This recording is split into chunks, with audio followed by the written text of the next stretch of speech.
Welcome back to our channel. Have you ever noticed how a hospital bed can suddenly turn into a throne, a courtroom, and a battlefield all at once? Today is a beautiful day to dissect the darkest corners of human relationships where love and betrayal share the exact same heartbeat.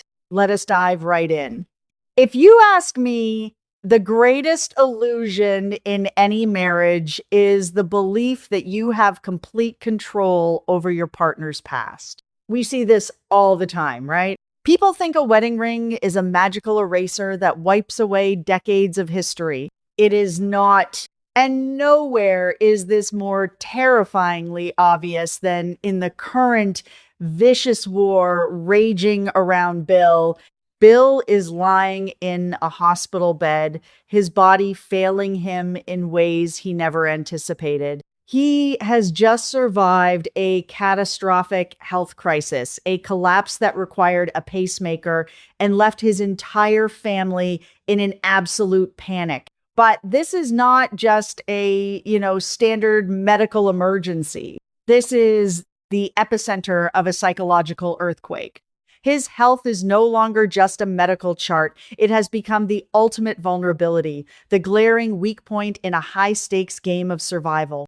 And standing on opposite sides of that fragile, beeping heart monitor are two women locked in a silent, deadly death match, Haley and Danny. Let me break down exactly why Haley is spiraling into absolute panic. Haley thought she had the perfect script. Her slow burn poisoning plot was supposed to be clean, untraceable, and definitive. She wanted to be a wealthy widow mourning in St. Bart's, counting her $10 million, not a stress caretaker pacing a linoleum floor. She is the current wife, the gatekeeper, the one who holds the power to dictate who gets to see her husband. But her grip is slipping, and it is slipping fast. She wants to be the sole authority, standing guard at that hospital door, playing the fiercely devoted spouse. Yet, Bill is actively rewriting her script. He is demanding to see Danny. Every time Bill croaks out Danny's name, it is a direct blow to Haley's carefully constructed facade. Haley is furious, not just out of standard jealousy, but out of sheer, unadulterated terror. She is losing her grip on the very man she is secretly trying to destroy. Then we have Danny.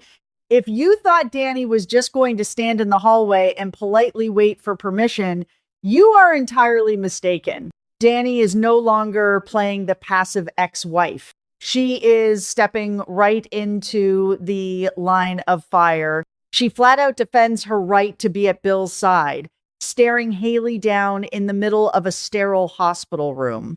This is no longer just a quiet tension. It is a public, undeniable confrontation. Danny is planting her feet, looking Haley in the eye, and essentially saying, "I belong here and you cannot stop me." Let us look at a specific example to really understand this dynamic. Imagine the scene in the ICU, the rhythmic, mechanical hiss of the oxygen, the sterile, biting smell of bleach. Haley is hovering over Bill like a hawk, her perfectly manicured nails digging into the plastic of the bed rail, trying to shoo visitors away under the guise of medical rest. Then Danny walks in. Haley immediately steps in her path, her voice dripping with that fake sugary concern, telling Danny that Bill needs to sleep. But Bill, weak and trembling, opens his eyes and specifically asks Danny to stay. In that split second, the power dynamic entirely shifts. Haley's jaw tightens, her knuckles go white, but she has to step aside. Danny walks past her, taking Bill's hand. That single moment is a masterclass in psychological warfare. Danny did not just cross a room. She crossed a massive boundary, and Haley felt the earth crumble beneath her. You have to realize that this is not merely a cliche trope of two women fighting over a wealthy man. It is infinitely more complex. Danny is slowly waking up to the reality that Haley's hostility is not just territorial, it is deeply unnatural. Danny senses that something is profoundly wrong with how Haley is isolating Bill. On the flip side, Haley knows exactly what Danny represents. Danny is the anchor to Bill's past. She is the one person who can look at Bill and remind him of who he used to be, forcing him to question his current reality, his current choices, and ultimately his current marriage. Danny had genuinely tried to move on. She is married to Andre. She was trying to build a brand new life. But Bill's sudden violent health crisis acted like a massive gravitational pull, dragging her right back into his orbit. And guys, we have to talk about the sheer danger of this situation. Bill is being torn in two completely different directions while his physical body is actively giving out. Every single time Danny steps closer to that hospital bed, Haley's carefully laid, sinister plans are threatened. Haley's murderous intentions, the very thing that put Bill in this bed, are at risk of being exposed if Danny keeps digging, keeps visiting, keeps asking questions. The more Haley tries to suffocate Bill with her controlling behavior, the more justification Danny has to intervene. It is a brilliant, fatal loop. Haley's desperation breeds Danny's suspicion. Danny's presence breeds Haley's panic. And caught in the dead center is Bill, a man whose heart is quite literally failing, rapidly approaching a point of no return where he can no longer avoid making a definitive choice. Will he succumb to the venomous control of his current wife, or will he let the ghost of his past pull him back to safety? The tension is suffocating. And frankly, I cannot look away. But while this toxic triangle is burning down the hospital wing, let us pivot to another cornerstone of this family that is quietly fracturing under the weight of relentless tragedy. I am talking about Vernon and Anita. If you ask me, the true tragedy of a patriarch and matriarch is that they are never allowed to just be husband and wife. They are always on duty. Their personal lives are always collateral damage to the family's chaos. Vernon had beautiful, intimate plans for his wife. They have been through absolute hell and back with Anita's breast cancer battle. Following her lumpectomy, there was this brief, shining window where they thought they could finally breathe. Vernon wanted to celebrate her recovery, to reclaim their romance. They had fought the beast and won, but the universe in this town never lets anyone rest.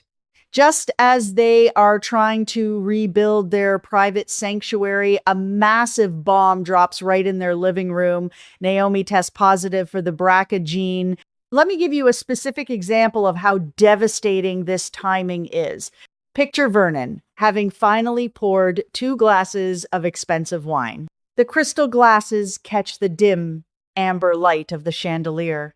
Vernon has spent hours curating the perfect evening to wash away the scent of clinical anxiety that has clung to Anita for months. He looks at his wife with the kind of deep, enduring love that only decades of marriage can forge. He is just about to toast to their future, to being cancer-free, and then the phone rings. It is the news about Naomi. In an instant, the wine is forgotten on the table, the romantic lighting suddenly feels oppressive, and the two of them are violently yanked back into the roles of terrified parents. The sheer emotional whiplash of that moment is heartbreaking. They are forced to instantly pivot from celebrating life to fearing for their daughter's future. Vernon is carrying an unimaginable burden right now. He is trying to be the absolute bedrock for Anita, who is emotionally shattered by Naomi's diagnosis, knowing her daughter is facing the exact nightmare she just escaped. At the same time, Vernon is acting as the family's ultimate protector and counselor.